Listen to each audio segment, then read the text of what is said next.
할렐루야. 우리 찬송가 365장 함께 찬송하시겠습니다. 찬송가 365장입니다. 통일 찬송가는 484장이 있습니다. 찬송가 365장 함께 찬송하시겠습니다. 마음속에 근심 있는 사람 주 예수 앞에 달래어라. 슬픈 마음 있을 때라도 주 예수께 아뢰라. 주 예수 앞에 달래어라.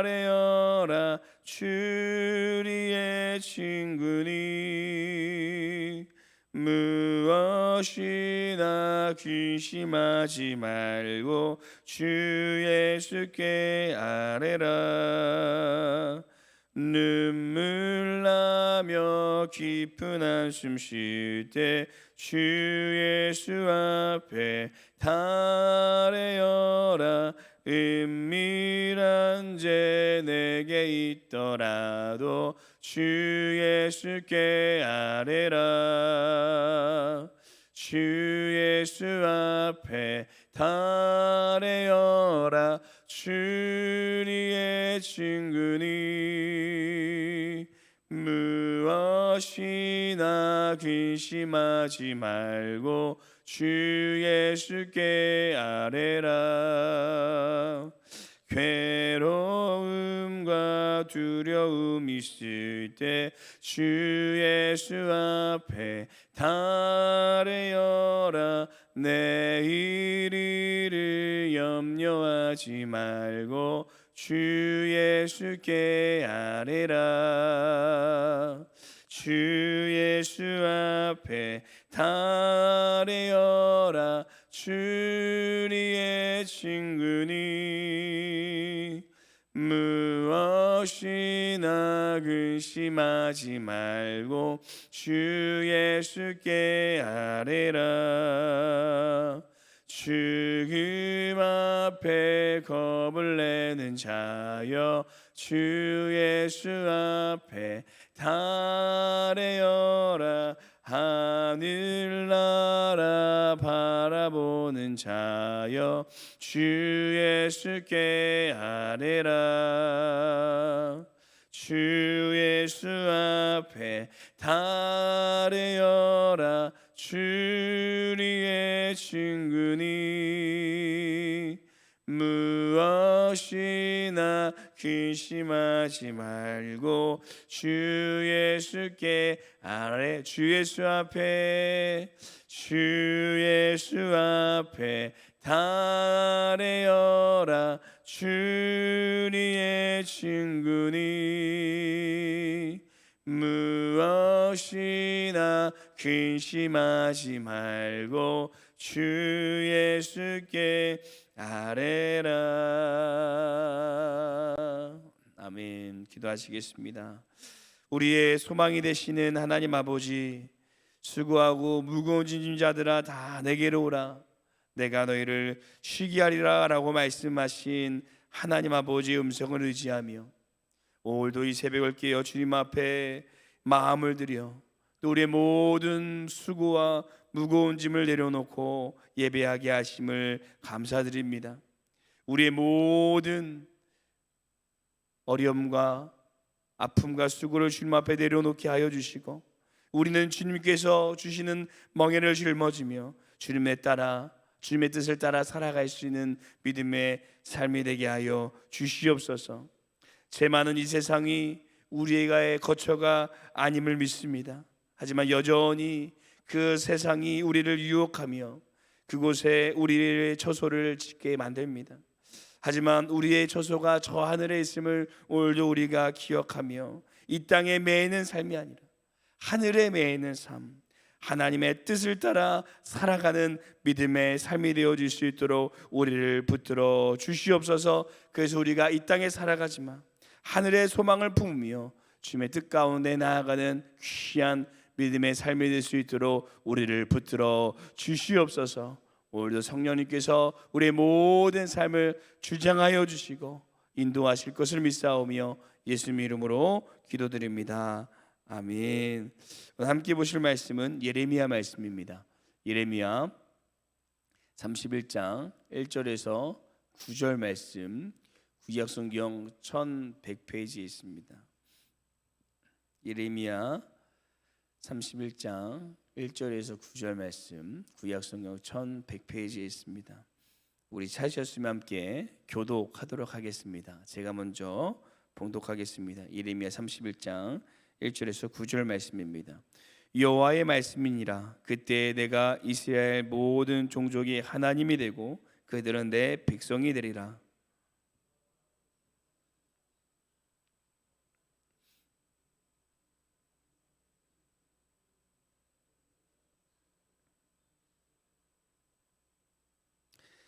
일적의 여호와께서 나에게 나타나사 내가 영원한 사랑으로 너를 사랑하기에 인자함으로 너를 이끌었다 하였노라.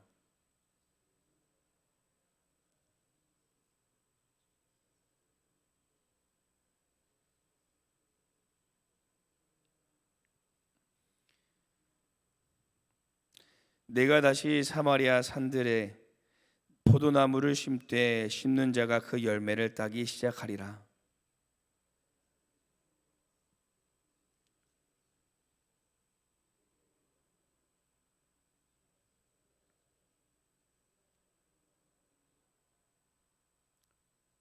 여호와께서 이와 같이 말씀하시니라. 너희는 여러 민족의 앞에 서서 야곱을 위하여 기뻐 외치라. 너희는 전파하며 찬양하며 말하라. 여호와여 주의 백성 이스라엘의 남은 자를 구원하소서 하라.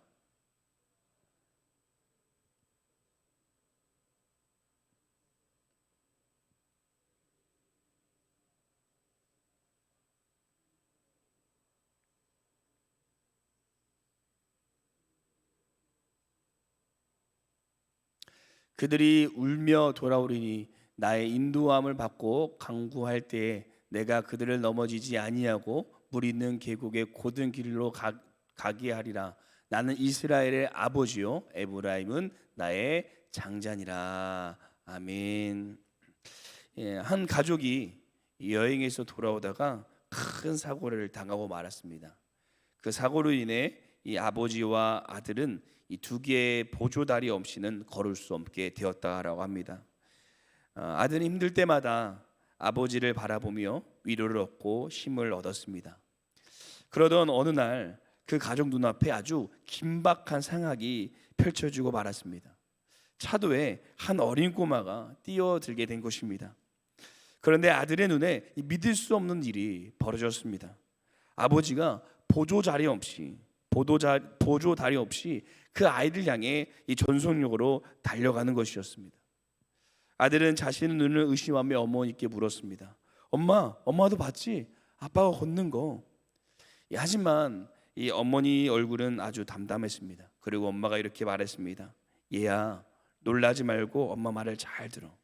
언젠가는 너도 알게 될 거라고 생각했단다. 아빠는 사실 이 보조다리 없이 걸을 수 있는 정상인이야. 그때 아버지는 사고로 팔만 다쳤단다. 그런데 이 4년 동안 이 보도자리를 짚고 있었던 것은 너와 같은 아픔을 가져야지만 이 아픈 너를 위로할 수 있을 거라고 생각했기 때문이란다. 아들은 자신을 위해 이 4년 동안 그럴 필요도 없이 이 보조다리를 한 아버지를 생각하며 자신도 모르게 이 울음이 터져 나왔다라고 합니다. 그리고 엄마는 이어서 이렇게 말했습니다. 울지 마. 아빠는 너를 위로할 수 있는 이 자신의 모습이 얼마나 자랑스러워 하셨는데. 아들은 마음이 아픈 날이면 늘 이 아빠 품에 안겨서 울며 위로를 받았다라고 합니다. 하나님께서도 우리를 위로하시고 격려하기 위해 이 예수님을 이 땅에 우리와 같은 모습으로 보내시고 같은 고통, 같은 고난을 겪게 하시며 우리를 위로하여 주셨습니다. 하나님께서는 우리에게 심판보다 이 위로를 하기를 원하시는 분이십니다. 그래서 예레미야 말씀에도 하나님께서 줄곧 이 심판의 메시지를 전하고 계시지만 하나님께서 진정으로 원하셨던 우리에게 전하고 싶으셨던 말씀은 아마 이 예레미야 30장부터 33장에 나오는 이 위로의 말씀이 아닐까라고 우리가 생각해 볼 수 있습니다. 그래서 오늘 저희는 하나님께서 우리에게 주시는 위로의 메시지를 통해 위에서 임하는 위로라는 제목으로 하나님께서 주시는 위로의 의미를 생각하며 과연 하나님께서는 언제 무엇을 왜 우리를 다시 세우신다라고 위로하고 계시는지 그 하나님의 말씀에 우리가 천종하며 우리도 다시 힘을 얻어 이 믿음의 길을 끝까지 걸어갈 수 있는 우리의 삶이 되시기를 소망합니다. 그렇다면 첫째, 하나님께서는 언제 우리를 다시 세우신다라고 위로하고 계십니까? 우리 1절 말씀 함께 읽어보도록 하겠습니다. 1절 말씀 함께 읽겠습니다. 여호와의 말씀이니라. 그때 내가 이스라엘의 모든 종족의 하나님이 되고 그들은 내 백성이 되리라. 아멘. 하나님께서 그때 다시 세우신다라고 말씀하십니다. 그렇다면 그때가 언제일까요? 잘 모르겠습니다. 언제 세우시는지. 그런데 분명한 사실은 그때가 분명히 온다라는 것입니다. 왜냐하면은 이것은 진실되시고 거짓이 없으신 하나님께서 우리에게 하신 약속이기 때문입니다. 그래서 하나님의 약속에 대해요, 이미 아직인데 임이라라는 말이 있습니다. 이 아직인데 임이라. 그때가 아직 이루어지지 않았지만 그때가 분명히 이루어진다는 것입니다. 그래서 우리는 그때가 이미 이루어진 것처럼 살아갈 수 있습니다. 무슨 말씀이냐면 우리가 택배를 시키고 택배가 올지 안 올지 걱정하는 사람은 없을 것입니다. 빠르면 하루가 지나면 늦어도 일주일 안에 택배가 도착합니다. 우리는 그 택배가 오기만을 기쁨으로 기다리면 된다는 것입니다. 우리를 향한 하나님의 회복의 때도 분명히 찾아온다라는 사실입니다. 그래서 믿는 사람들은 이 미래의 행복을 살아가는 사람이 아니라 오늘의 행복을 살아가는 사람입니다. 세상 사람들은 그럴 수 없습니다. 그것이 손에 쥐어지기 전까지 근심하며 살아갈 수밖에 없습니다. 하지만 예수님을 믿는 사람들은 다르다라는 것입니다. 우리에게 있어 그 회복의 때는 막연한 때가 아니라 확고한 소망으로 우리에게 다가온다는 것입니다. 사랑하는 성도 여러분, 지금 우리의 눈앞에 보이는 현실은 절망과 근심과 걱정이십니까? 그리고 도저히 나아질 기미가 보이지 않으십니까? 하지만 오늘 말씀처럼 분명히 하나님의 회복의 때는 우리에게 다가온다는 사실입니다. 그때 분명히 하나님께서 우리를 다시 회복시키시고 일으켜 세우실 것입니다.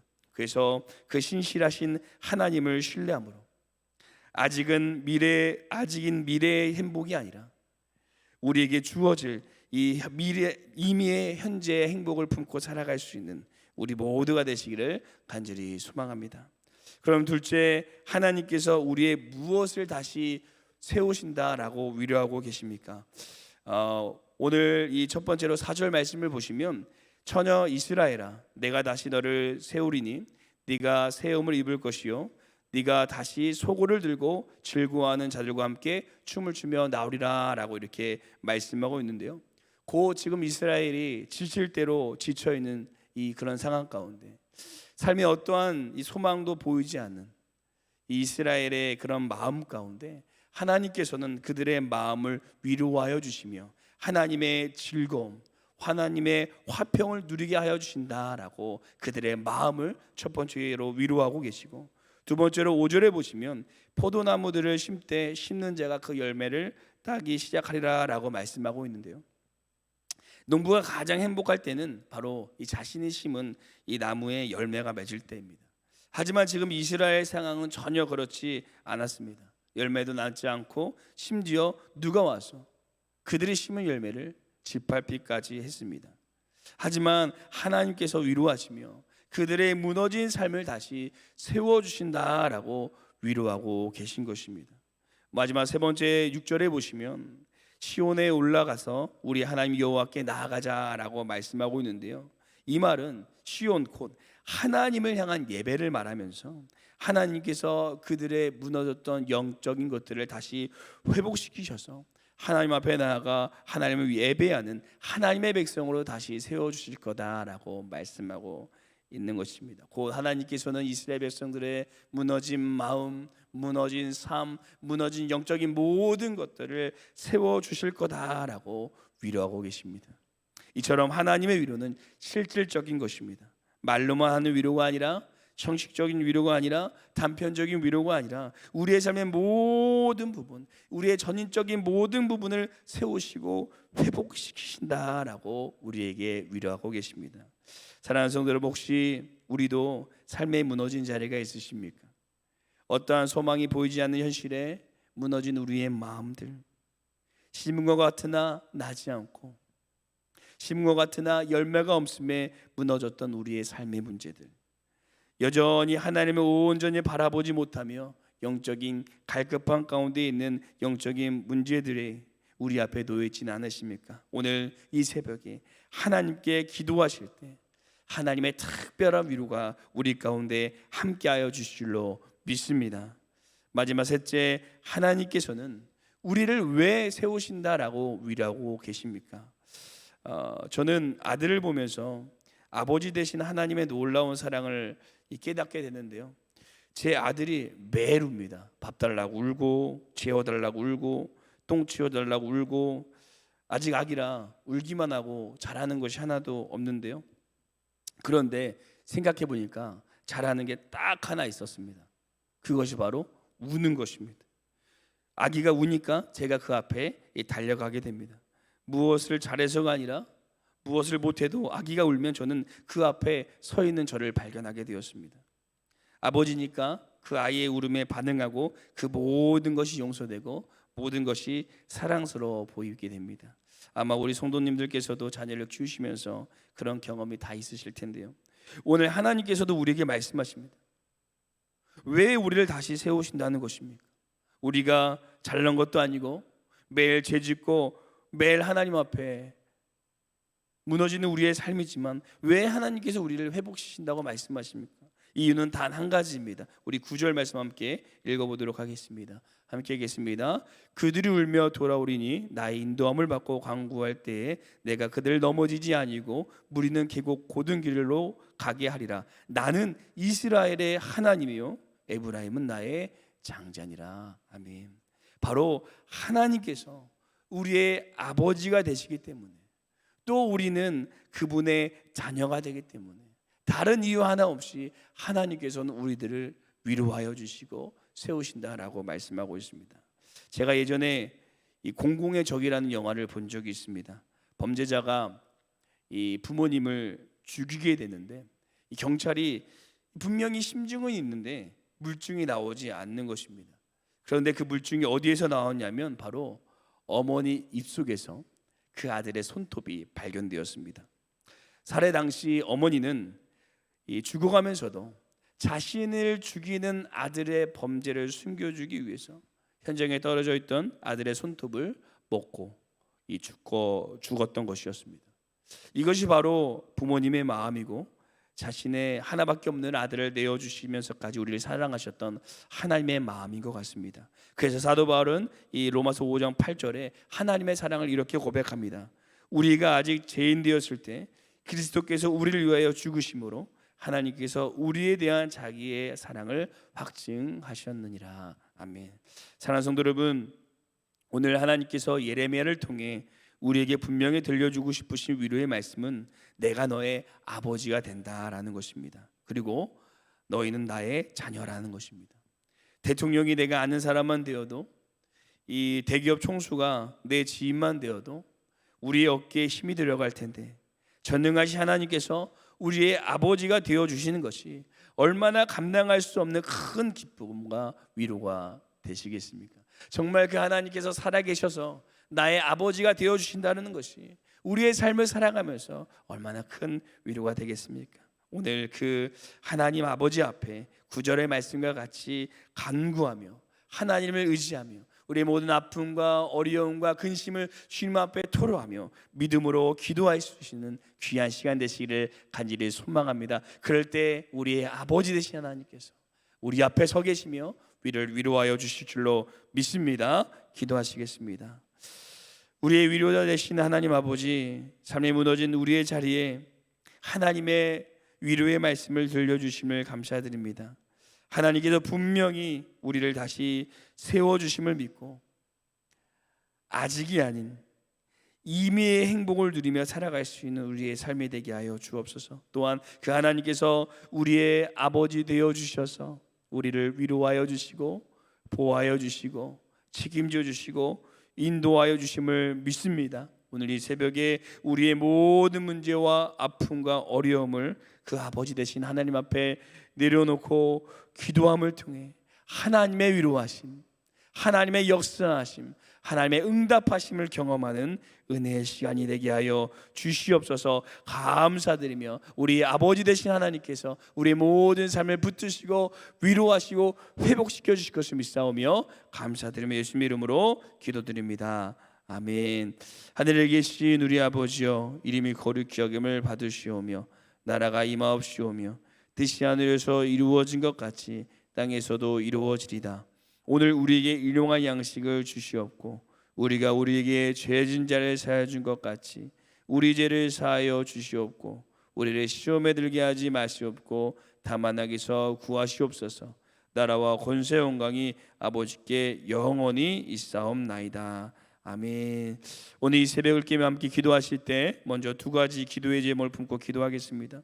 첫 번째는 하나님께서 분명히 다시 세우신다는 말씀을 믿으며 미래의 행복이 아니라 형제의 행복을 살아가며 그 하나님 앞에 감사의 고백을 올려드릴 수 있는 삶이 되게 하여 주시옵소서라고 기도하시고, 두 번째는 하나님께서 우리의 아버지 되심을 기억하며 그 주님 앞에 우리 모든 삶의 문제와 근심과 걱정을 믿음으로 내려놓고 기도하며 주님 앞에 나아가도록 하겠습니다. 함께 이 두 가지 내려놓고 기도하시고 교회와 담임 목사님 함께 기도하시고 개인 기도하도록 하겠습니다. 기도하시겠습니다.